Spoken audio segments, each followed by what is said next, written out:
The best way to learn a language? Immersion, living where the language is spoken and using it every day. But if that's not in the cards for you this year, you can still learn a language the second best way, and that's with Babbel. Be a better you in 2024 with Babbel, the science-backed language learning app that actually works. Don't pay hundreds of dollars for private tutors or waste hours on apps that don't really help you speak the language. Babbel's quick 10-minute lessons are handcrafted by over 200 language experts to help you start speaking a new language in as little as 3 weeks. Babbel's designed by real people for real conversations. Babbel's tips and tools are approachable, accessible, rooted in real-life situations, and delivered with conversation-based teaching so you're ready to practice what you've learned in the real world.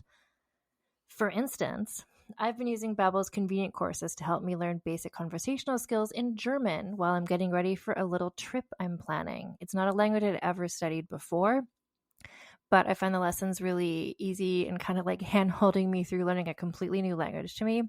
And it's reassuring to know that with the help of Babbel, I'll be able to greet people, order food, and ask for directions without having to consult language apps while I'm in Deutschland. I'm still learning. Studies from Yale, Michigan State University, and others continue to prove Babbel is better. One study found that using Babbel for 15 hours is equivalent to a full semester at college. Babbel has over 16 million subscriptions sold. Plus, all of Babbel's 14 award-winning language courses are backed by their 20-day money-back guarantee. Here's a special limited-time deal for our listeners. Right now, get up to 60% off your Babbel subscription, but only for our listeners at babbel.com/vulgar. Get up to 60% off at babbel.com/vulgar, spelled BABBEL.com/vulgar. Rules and restrictions may apply. Hi, this is Rob Benedict. And I am Richard Spate. We were both on a little show you might know called Supernatural. It had a pretty good run, 15 seasons, 327 episodes. And though we have seen, of course, every episode many times, we figured, hey, now that we're wrapped, let's watch it all again. And we can't do that alone, so we're inviting the cast and crew that made the show along for the ride. We've got writers, producers, composers, directors, and we'll of course have some actors on as well, including some certain guys that played some certain pretty iconic brothers. It was kind of a little bit of a left field choice in the best way possible. The note from Kripke was, he's great, we love him, but we're looking for like a really intelligent Duchovny type. With 15 seasons to explore, it's going to be the road trip of several lifetimes. So please join us and subscribe to Supernatural then and now.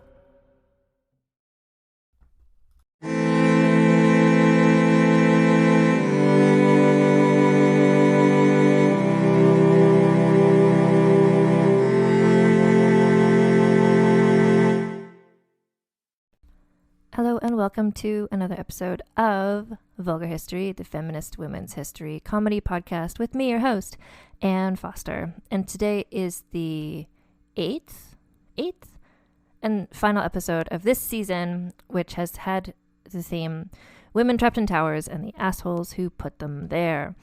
And this is a surprise episode for me, and I guess not for you, because I told you last week I would be doing another episode. But I had 7 stories all figured out. And then, out of nowhere, I found, I don't even remember how I came across this image, just one of the zillion cool history image accounts I follow on Instagram. I have to assume I saw a portrait of a woman, and I was like, wait, who is this? And then I started reading about her, and I was like, wait, this is a great story. And so here we are, doing a set-in podcast about it. I usually, up until now, every season I've gone, have I? Well, I guess not the first season. But I usually like to go in chronological order so I can sort of explain where people are in the history as related to the other women we're talking about. So this is going back a bit. This all happened long before the saga of Sophia Dorothea that we talked about last week. And who we are talking about is Doña Ana de Mendoza de la Cerda y de Silva Cifuentes, Princess of Eboli, Duchess of Pastrana, a woman with 11 words in her name and a goddamn eye patch on her beautiful face. So my references are Wikipedia, an article from QueenCityClassicalFencing.com by Scott Wright called The Princess and the Eye Patch. Why did a fencing blog write about her? We'll explain. An article from Daily Art magazine by Joanna Kasubowska called Rebellious Princess of Eboli. And then an article called Difficulties with a Capricious Princess Led to Inquisition for St. Teresa of Avila from nobility.org. And then also we're going to be talking about St. Teresa of Avila, or potentially it's pronounced Avila. So I researched her a bit on Catholic.org. So here's the deal. I'm going to put a picture of her up on the Instagram at the same time this episode is published, so you can just understand what I'm talking about. But it is a glamorous, every portrait of her is a glamorous, beautiful woman, dark hair, pale skin, from the 16th century, and she is wearing a goddamn eye patch. Like, not a subtle eye patch, like a full-on, like, black, like, is she a pirate? Like, eye patch in every portrait. And that's where I was like, wait, what is going on with this eye patch lady? And the story is great, and here we go. So, Doña Ana de Mendoza de la Cerda y de Silva Cifuentes was born on June 29th, 1540. And from what I can ascertain, Doña is the Spanish way of saying Lady Anna. So we're just going to call her Anna, or Anna, I guess. She was. So this is, we're dipping back into, this is when we talked about, what was her name? Isabel of Portugal, Isabella of Castile. Like, we're getting into that period of time where there's all these little, the relationship between the various kingdoms of Spain and with Portugal, and they kind of go back and forth quite a bit. And honestly, after reading Anna's story and after reading Isabella's story, and then I've been reading about King Enrique IV, aka El Impotente, because I'm going to be doing a special podcast about that on Patreon. I'm just like, I think I'm in a mood to really lean into this kind of like Spanish and Portuguese 16th century situation, because everything is just like wildly interesting. It's like, I don't know if this is more interesting than like Tudor era England, or if it's just like I know so much about Tudor era England, it kind of doesn't surprise me anymore. But this is like, everything is just ratcheted up. The drama, the assassinations, everything is so extreme compared to other history I've read. I'm just like, I need to like read much more about the history of Spain and Portugal. So, Anna was born 1540. Just to put us in a time and place, let me just see.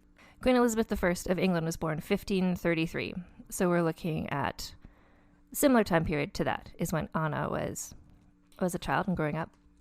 But across the pond, over in, she was born in Spain. I think Spain had united by now under Isabella and Ferdinand.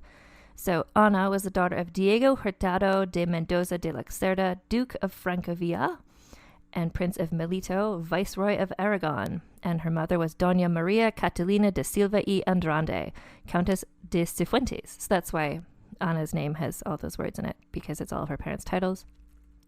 So she was, therefore, a little baby and a member of the powerful Spanish noble house of Mendoza.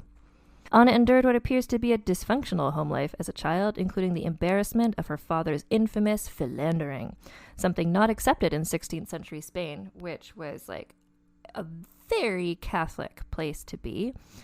And, well, the thing is, like, when I say very Catholic place to be, it's like, yes, but also weren't all the popes like having lovers and was Catholic? Like, it's not to say like very Catholic and that meant everyone was behaving really well, but it's just like publicly everyone was supposed to be very I think this was after the whole Isabella of Castile was the queen. Like, she really enforced a certain kind of like Queen Victoria in the Victorian period, just kind of like, here's my expectation that everybody should behave very well all the time. So anyway, her father, infamous philanderer, not caused some scandal, obviously. Little is known of Anna's childhood, but she was described as passionate, intelligent, religious, and rebellious in her youth. And then here's a section I call the fencing incident. So it is alleged that around age 12, she lost her right eye in a fencing duel with a servant. Numerous and widespread explanations for Anna's eye patch abound. However, absolutely no evidence has come to light to support these claims. But she did always wear a black eye patch in all of her portraits, and this seemed to accentuate and add to her great beauty and appeal. And that's the thing. If myself, and I think the other people who wrote essays that I read about this, all the essays kind of start with like, so I saw a picture of this 16th century Spanish noblewoman with an eye patch, and I was like, who's this? And I'm like, that is exactly what happened to me as well. I was just like, wait, what's going on with this eye patch? So it really added to her mystique and beauty. So this was maybe a fencing accident, but it may also have been a horse accident or maybe a congenital eye condition, such that. So in 2012, and I'm not sure who paid for this, but Dr. Enrique Santos Bueso of the Neurological Unit in the Ophthalmology Department at the University Hospital Clínico San Carlos examined. He was hired to do this. I do not know why, but I'm glad they did, because here's some info. He examined Anna's portraits and contemporaneous writings about her to try and figure out what happened to her eye, and he's an ophthalmologist. So he looked at her portraits and saw what people wrote about her, and he was just like, I didn't write all the quotes from him, but he was kind of like, this is really hard to do because paintings have artistic license, and I don't know, like, is that what her, other eye looked like, etc. But ultimately, he determined it was likely a traumatic injury rather than a congenital condition. So maybe a fencing incident or a horse incident, something happened to her eye and she lost her eye. But that's based on looking at portraits. So like, what? So she potentially might have had a lazy eye. There are records showing that when she was reading, she relied upon reading aids like large text and writing stencils, which could indicate that she had farsightedness, which could mean that she had eye issues, which means she could have had a lazy eye or maybe like a crossed eye, and so she covered her eye with an eye patch, so because she just thought that looked cooler than having a lazy eye. But I don't know, like if she wanted people to not know she had a lazy eye, the eye patch is a bold distraction and does not take attention away from her eye. So we don't actually know, but rumor has it, legend has it, that she lost her right eye in a fencing incident. And the article I read on the fencing website did note, like, well, this was before there was safety equipment required for fencing. But also it sounds like she's just a 12-year-old badass who just like challenged a servant to a fencing match and then lost her eye. So even if there was, fencing safety equipment, I don't know if she would have used it. When she was 13, a little girl with one eye, a marriage was arranged for her to the Portuguese nobleman Rui Gomes de Silva, the first Prince of Eboli. This marriage was arranged, or at least recommended, by the Prince Regent, who is a man he would later become King Felipe II. At this point, he's just like Infanta Felipe II, who is, just to connect the dots of like everyone we've talked about on the podcast, he's the grandson of Juana of Castile. So the great-grandson of Isabella of Castile. So Rui, who is this husband, he had grown up alongside Felipe, and the two were bros for life. Rui was also the king's personal secretary and a lifelong ride-or-die BFF bro. He was also 37 years old, and Anna was 13. So this arranged marriage brought Anna to royal court for the first time, and you can imagine the sensation of this beautiful 13-year-old with an eye patch showing up. Her husband's wealth and influence provided for financial security and titles. So, due to his influence in the Spanish court, Rui, her husband, which is spelled R-U-Y, if you're wondering how I'm pronouncing this, and I hope I'm pronouncing it correctly, he was known among foreign ambassadors as Rey Gomez II, which is King Gomez, instead of his name Rui Gomez, because he was so powerful. So they called him like the king because he was so influential. So Anna married this extraordinarily influential person, and she became well established at royal court. The marriage seemingly was not consummated, or at least Anna did not have any children until she was 18, after which she gave birth to the first of what would be 10 children, who all survived. The 10th was born when she was 33, so she's just like having babies one after another. 1 year after Anna had her first child, King Felipe, who was the king now, got married. So he had been married twice before, and then he just took his third wife because I guess the first two wives died. I assume. I have not read up on it. But notably, his third wife was Elizabeth de Valois, who was the oldest daughter of Catherine de' Medici and the older sister of Queen Margot, who we all know. Elizabeth was 5 years younger than Anna, so they were cool young teens together and became close friends. At this point, some people, and it's the same thing we see over and over again, where it's just like, she was a interesting woman who got involved in various political situations, so people who did not like her got to writing some history alleging things she did. So, like, did she do these things, or did people just not like her and they made up lies about her? I don't know, but some people allege that Anna became a mistress of the king, and she might have, but maybe not. If she had, then some of her 10 children were maybe actually his children, but, like, again, I don't know. I do not know. You know, when I hear people might have been sleeping together, I generally always side on the side of like, yeah, they probably were, because why not? But here I feel like, were they? I don't know. Anyway. Whether fictional or otherwise, these allegations have helped fuel dramatic and largely fictional stories on stage and screen, because we'll talk later, but there's like various plays and movies about Anna's life and her Eyepatch mystique. At around this time, her parents, who remember had this horrible marriage where the father was philandering, her parents became further estranged, and her father left his mother to be with his mistress. So this is part of why, just to get a little armchair psychology, I think having seen her parents go through all this stuff with her father having these affairs, and this is why I don't know if Anna would have had an affair. I don't know. But at the same time, it's a king, so maybe she would have. Anyway. So her husband, Rui, worked to secure their 10 children's future by purchasing the town of Eboli in Naples on Italy's southeast coast, as well as several villas. And that's why he became the Prince of Eboli. He was also granted the title Duke of Pastrana and Grandee of Spain by his bro Philippe in 1572. So this meant that Anna was now Princess of Eboli and the first Duchess of Pastrana. Rui died in 1573, the same year that their 10th child was born. So Anna at this point was a widowed single mother of 10, just 33 years old, had a sexy eye patch, and was a princess. In grief, Anna and her mother moved to the San Jose convent in Pastrana, which Anna had helped fund a few years earlier. And this is where we get into some info re Teresa of Avila. So, this convent had been founded and was run by Teresa Ali Fatim Corrales Sanchez de Capeda y Ahumada, who would later, like, not that much later, but after she died, she would later become Saint Teresa of Avila, who is, as a saint, the patron saint of headaches, of which, spoiler, Anna became to her. Anna was a huge headache to Saint Teresa. So while staying at this convent, Anna became known as the Princess Nun, because she was a princess and she was also kind of being a nun. So Teresa had been born in 1515, so she's 30-ish years older than Anna. Teresa, her father was rigidly honest and pious, but he may have carried his strictness to extremes.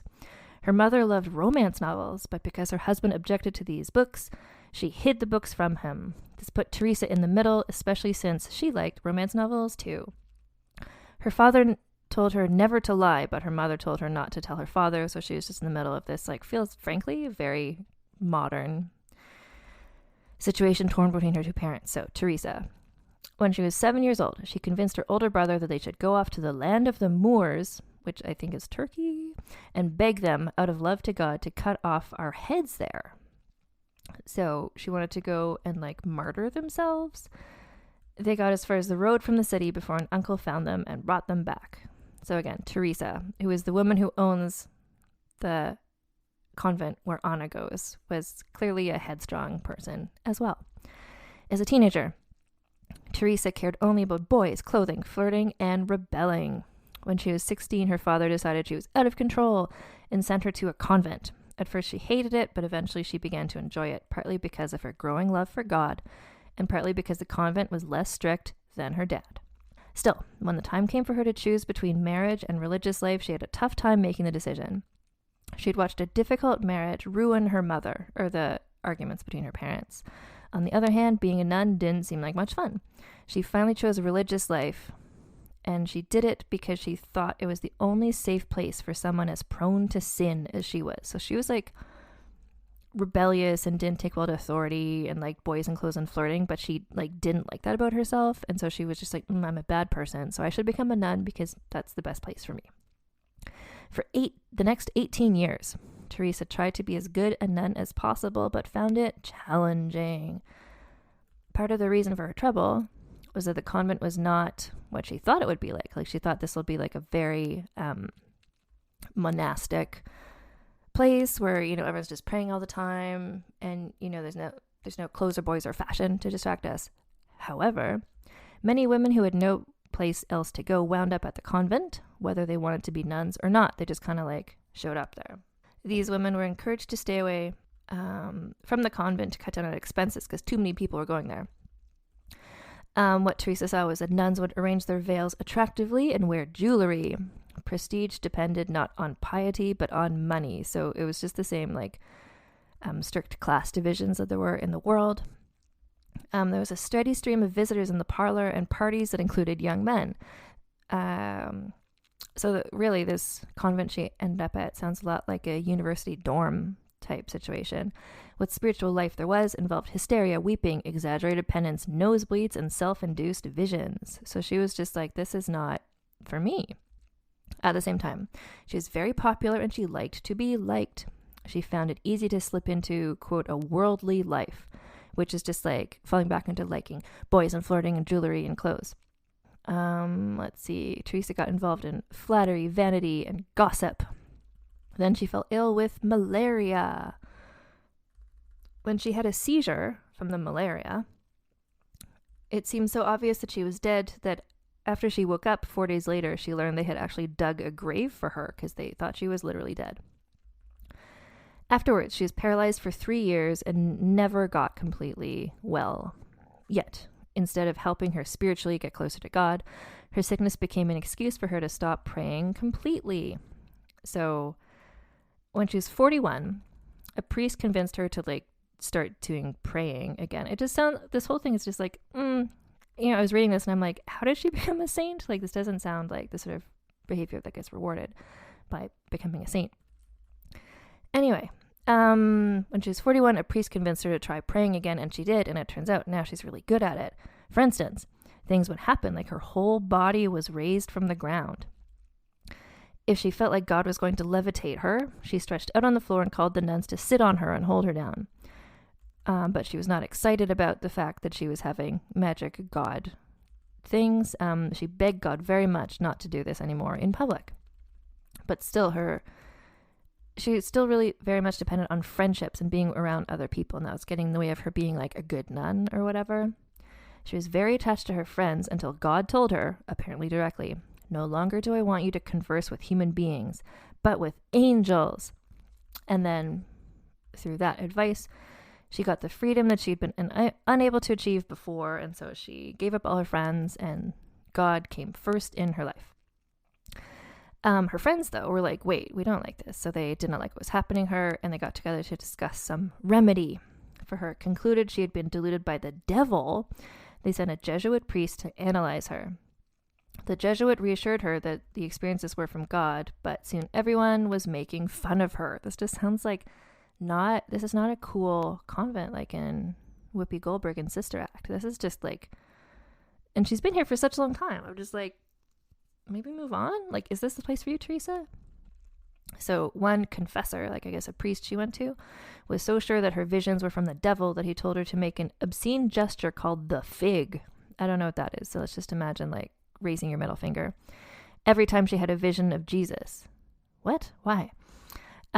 She did that, but didn't like doing that. Jesus wasn't upset, but Jesus, again, apparently directly, told her that she was right to do what she was told. Okay. So she's conversing directly with God and Jesus, but people are like, maybe it's the devil. And everybody around her was just being like, LOL, Teresa, she's so weird. And then that did get to her, even though she didn't have human friends anymore, only angels. It did bother her, so she she complained to her closest friend about the hostility. So she still did have one friend, apparently, and gossip that surrounded her, and everyone was making fun of her. And then Jesus I don't know if Jesus is the person she was complaining to. Anyway, literally Jesus told her, Teresa, that's how I treat my friends. And Teresa responded, no wonder you have so few friends. Jesus, like, reading this story made me feel like I need to read maybe some more stories about people who became saints, because what a saga. So anyway, she decided after this convo with her BFF Jesus that she needed to reform her order of nuns, which were the Carmelite nuns. So, age 43, Teresa became determined to found a new convent that went back to the basics of a contemplative order, like people who just do praying and not all this other stuff. A simple life of poverty devoted to prayer. When plans leaked out about her first convent, St. Joseph's, she was denounced from the pulpit, told by her sisters she should raise money for the convent she was already in instead of inventing her own one, and was threatened with the Spanish Inquisition, which was still a thing that was happening. Remember when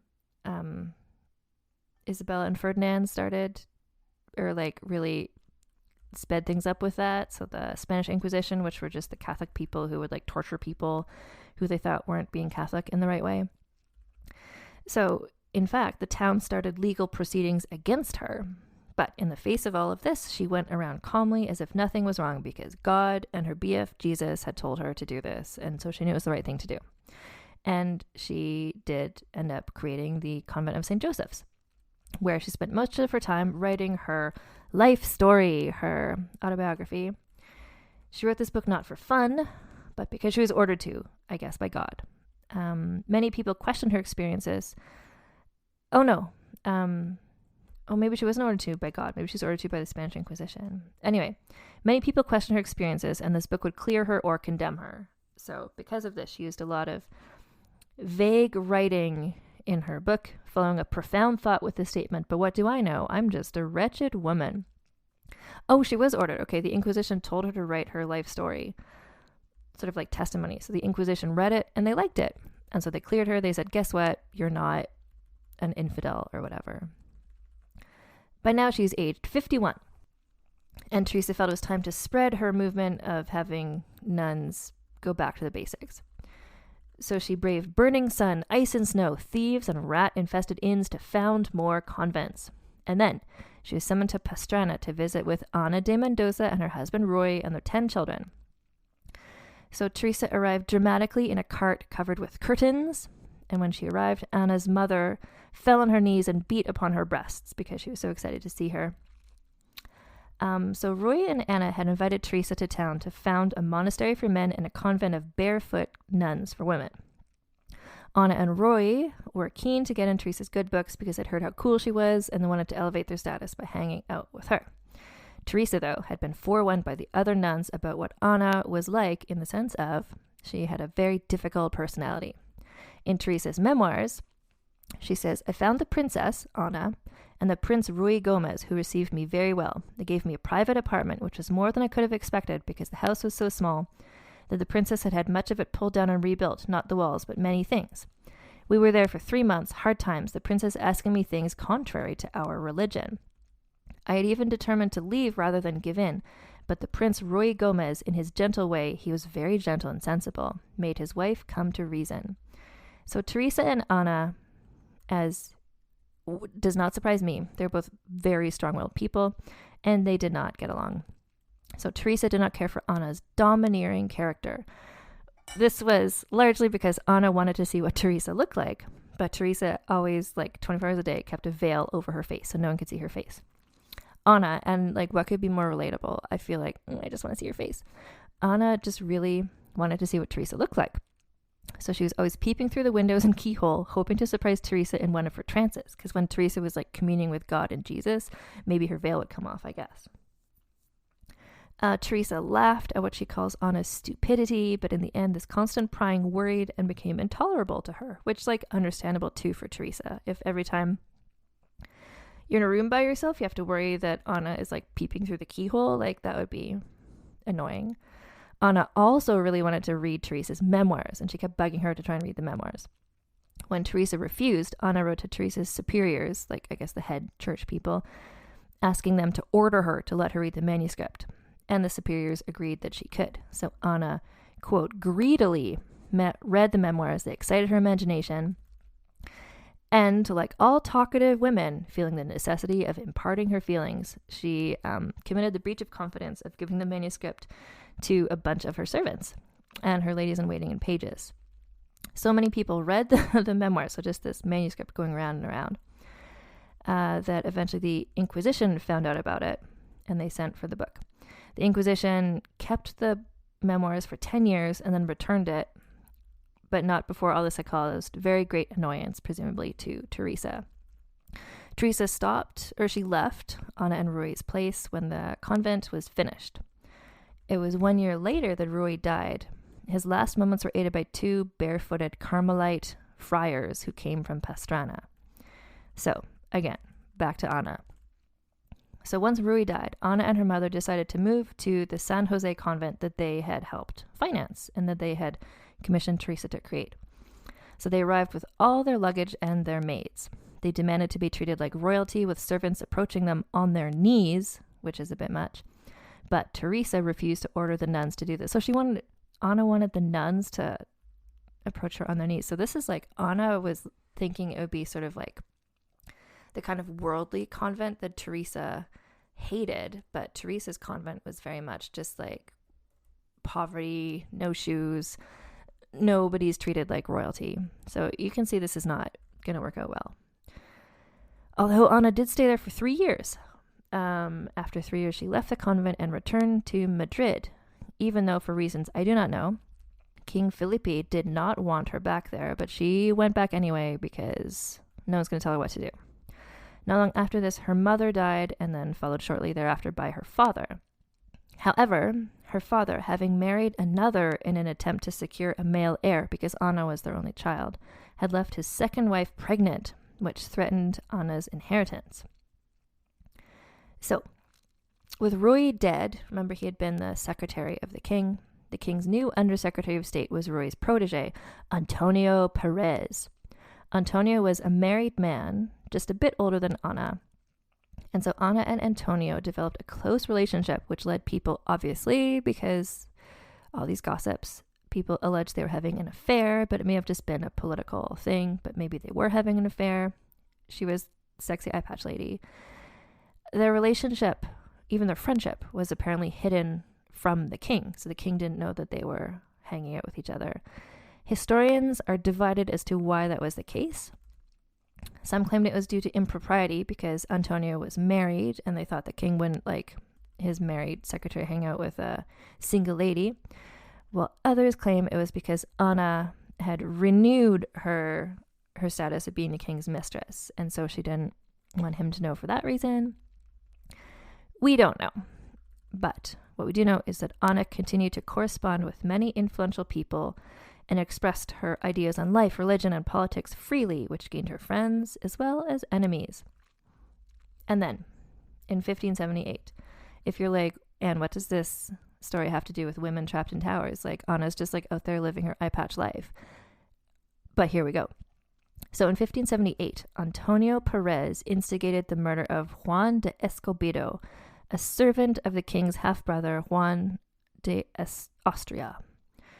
So, okay, again, Antonio, Ana's new friend, was behind the murder of a servant of the king's half-brother. And apparently King Felipe had authorized this because his half-brother was up to no good, I guess. But the king was soon overcome with guilt for having been responsible or having authorized this murder, which again, he told them to do. To clear his conscience, the king decided to go after the people he held responsible for the murder, which were Antonio and Ana. So, Ana was placed under house arrest in 1581, kept in her palace in Pastrana, the same place she had hung out spying on Teresa. She was forbidden to see her children or to manage her estate. The king stripped her of her parental rights and property 1 year later. Ana probably could have begged for forgiveness, and it probably would have been granted because this harsh punishment was not typically applied to aristocrats like her. But being a strong-willed person, she decided not to apologize, to bear her punishment, and to make her point this way by just being like, you're going to trap me away? Fine, I'll just be trapped away then. This relatively harsh treatment of her, compared to other aristocrats, helps fuel allegations that the king maybe had been having her as a mistress. Like maybe he was sexually jealous of her maybe being involved with Antonio, and that's why he treated her badly. What about Antonio, her like co-conspirator, even though again the king told him to do this? So in 1589, 10 years after they found out, 10 years after the murder, Antonio was finally charged with the murder. This led to riots and unrest by Antonio's supporters. So then Antonio escaped to Aragon. In exile, he published scathing, defamatory accounts of King Felipe's court, assertions that went unchallenged, contributing to the Spanish Black Legend. What was the Spanish Black Legend? Tell me, Wikipedia. So, the Black Legend, in Spanish, La Leyenda Negra, is a theorized historiographical tendency consisting of anti-Spanish and anti-Catholic propaganda. Its roots date back to the 16th century, which is what we're in this story, when it was originally a political and psychological weapon that was used by Spain's northern European rivals in order to demonize the Spanish Empire, its people and culture, minimize Spanish discoveries and achievements, and counter its influence and power in world affairs. So, the assimilation of originally Dutch and English 16th century propaganda into mainstream history is theorized to have fostered an anti-Hispanic bias among subsequent historians, along with a distorted view of the history of Spain, Latin America, and other parts of the world. So this propaganda found its basis in real events during the Spanish conquest of the Americas, which did involve atrocities, but it often employed lurid and exaggerated depictions of violence while ignoring similar behavior by other powers. So that's what that is. So Antonio published these defamatory accounts of what King Felipe was up to, and that contributed to the Spanish Black Legend. So to people thinking that the Spanish royal family of this time was really awful. So Ana, meanwhile, just still in her sort of like, screw you, I'm not going to apologize state of mind, she spent 13 years imprisoned in her castle. She died on February 2nd, 1592. Aged 52, apparently depressed and ill. Do we know that? I don't know. But her legacy. There's a character called Princess Eboli based on Ana in the opera Don Carlos by Verdi.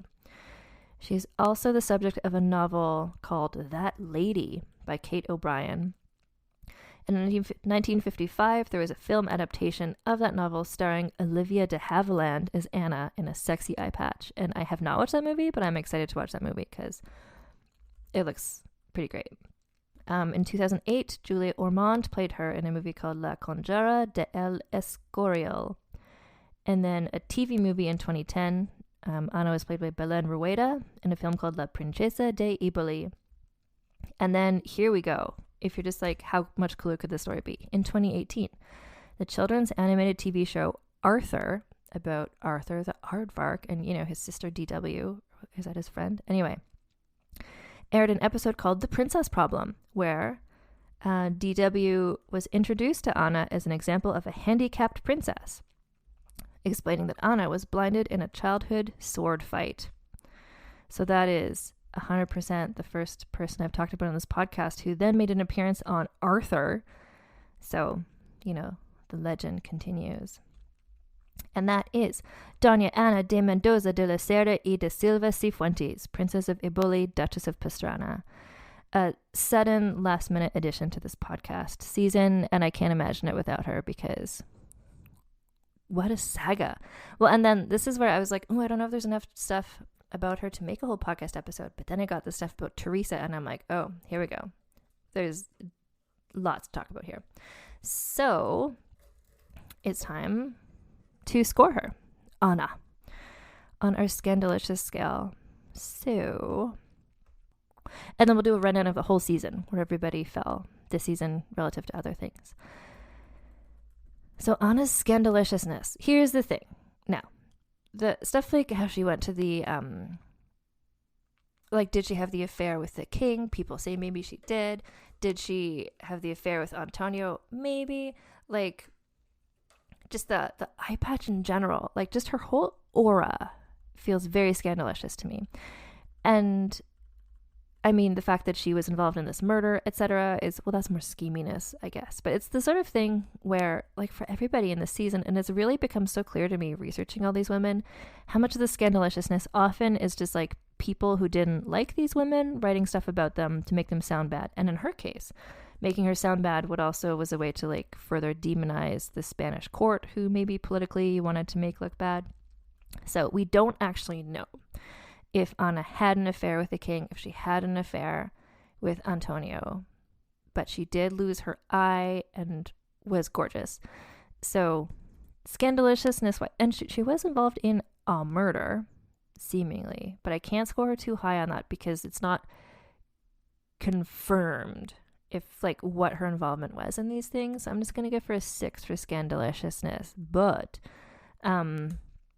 scheminess, I feel like, is where she might come into her own because of her involvement in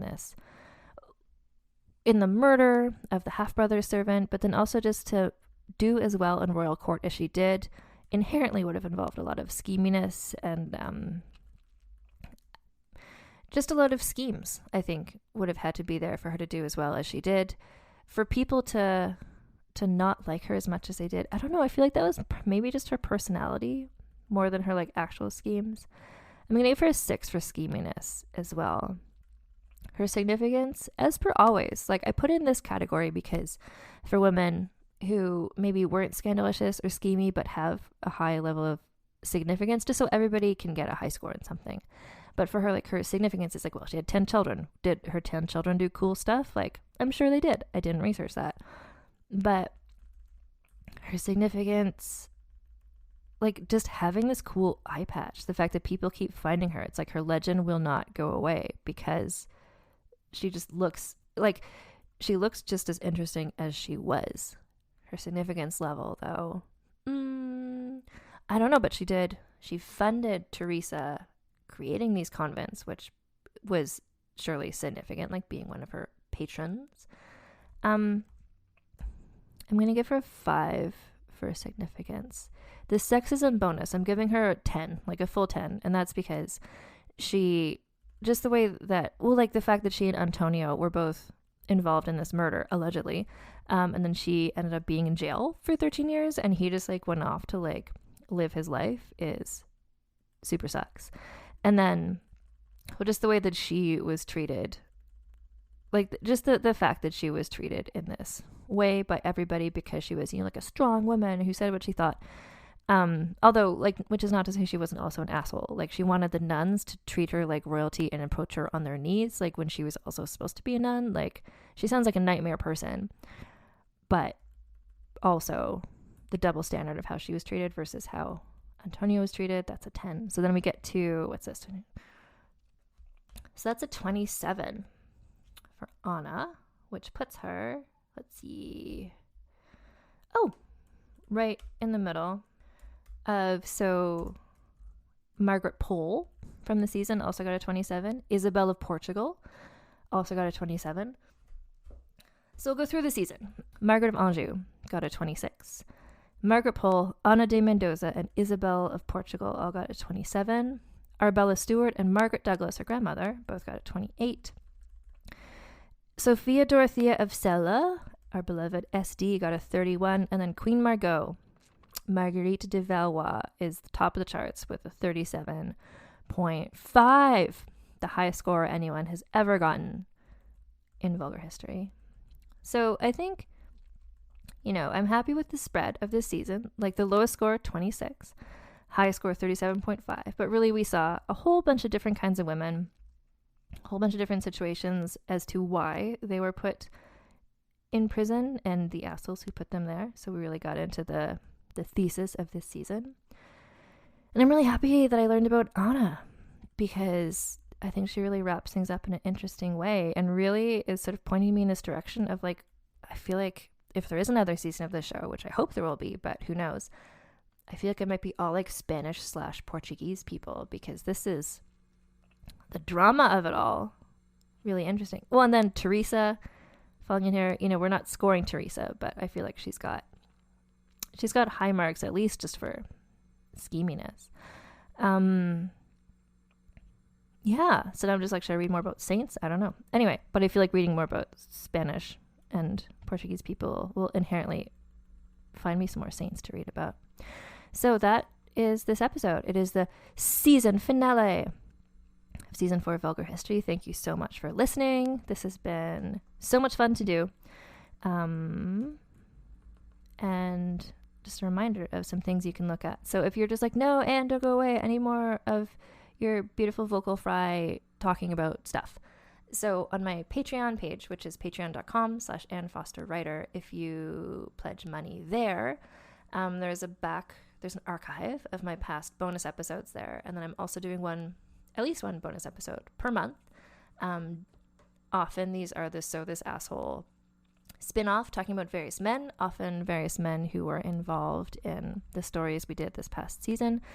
The next one I'm going to be doing is going to be about Enrique IV, aka El Impotente. I'm going to be posting that soon there. So if you pledge money on Patreon, but it's not just like pay money and get podcasts. It's like you pay money, you get the podcasts, but what the money that you pledge goes towards is me having the ability to do more episodes of this podcast. So that's super helpful.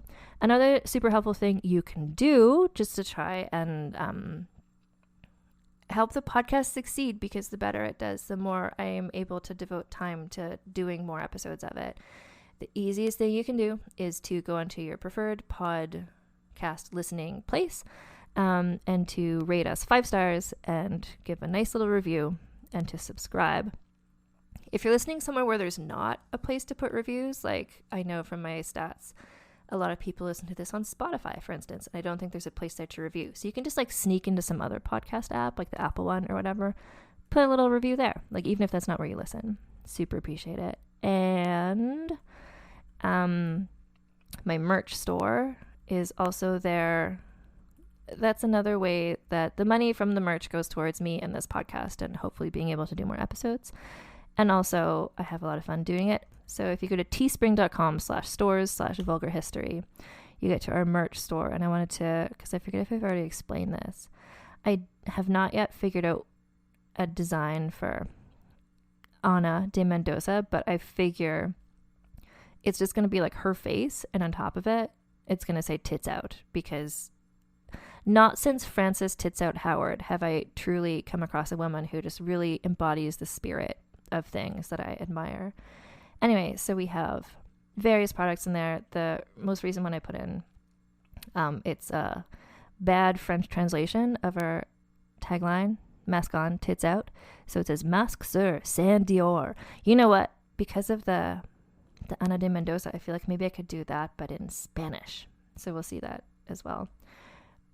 There's also, Boudica, Mary Toft, Lady Jane Grey, Frances Howard, just her picture, and it says tits out and a classic. Anyway, so that's teespring.com/stores/vulgarhistory. And then on Instagram, if you want to see, you could also Google Ana de Mendoza Eyepatch. You can see her picture, but I'm going to post a picture of her on Instagram, which is Vulgar History Pod. On Twitter, we're at Vulgar History. And also I want to mention on the Instagram, every now and then I post stories and stuff asking for ideas and suggestions and your thoughts about different people. And that's how sometimes I find cool people to talk about. For instance, in like January of this past year, I was like, who should I write about?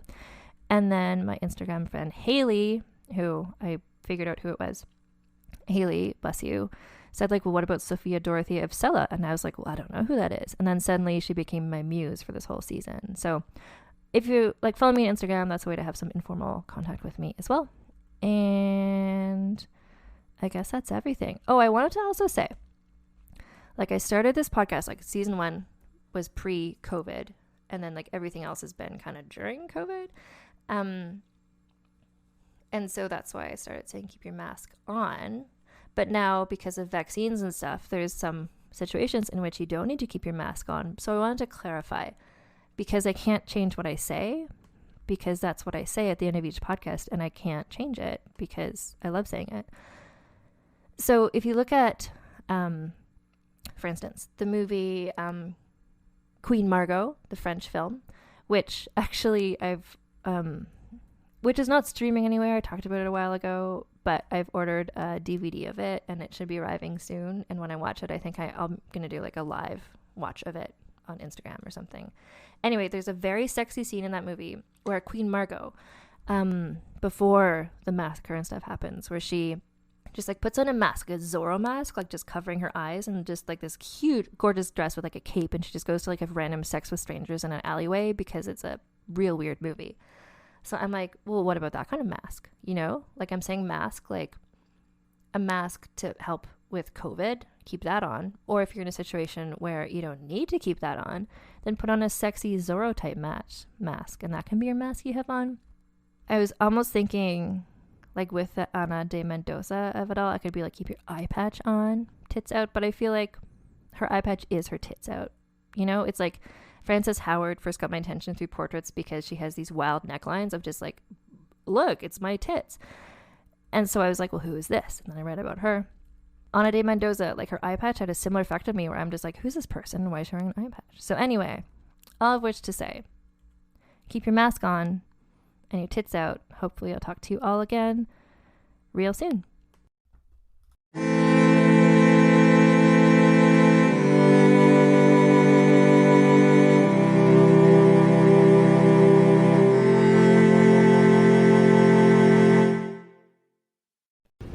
Talmor, Sheshin Marachi.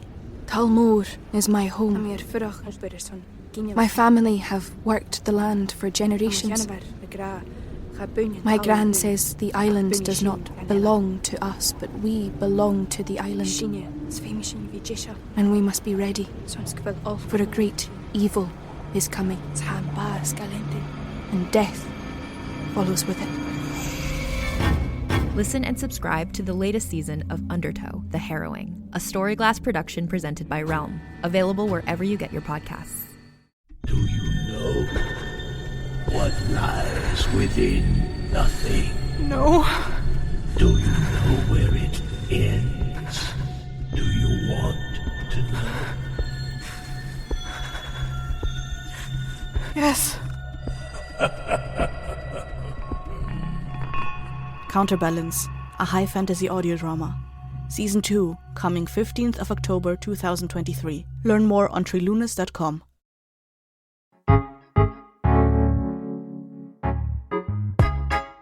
I'm Laura Cathcart-Robbins, and I'm the host and creator of Only One in the Room podcast.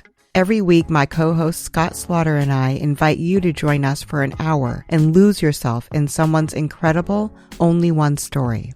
We talk to the realest of real people, dealing with issues like infertility, addiction, human trafficking, and body shaming. Oh, and we want to be fair, so we talk to some celebrities too. Oscar winners, New York Times bestselling authors, supermodels, and even the most decorated U.S. Winter Olympian. Everyone is invited to share their Only One story with our listeners. This podcast is for anyone who has ever felt alone in a room full of people, which is to say that this podcast is for everyone. Download Only One in the Room wherever you listen to podcasts today.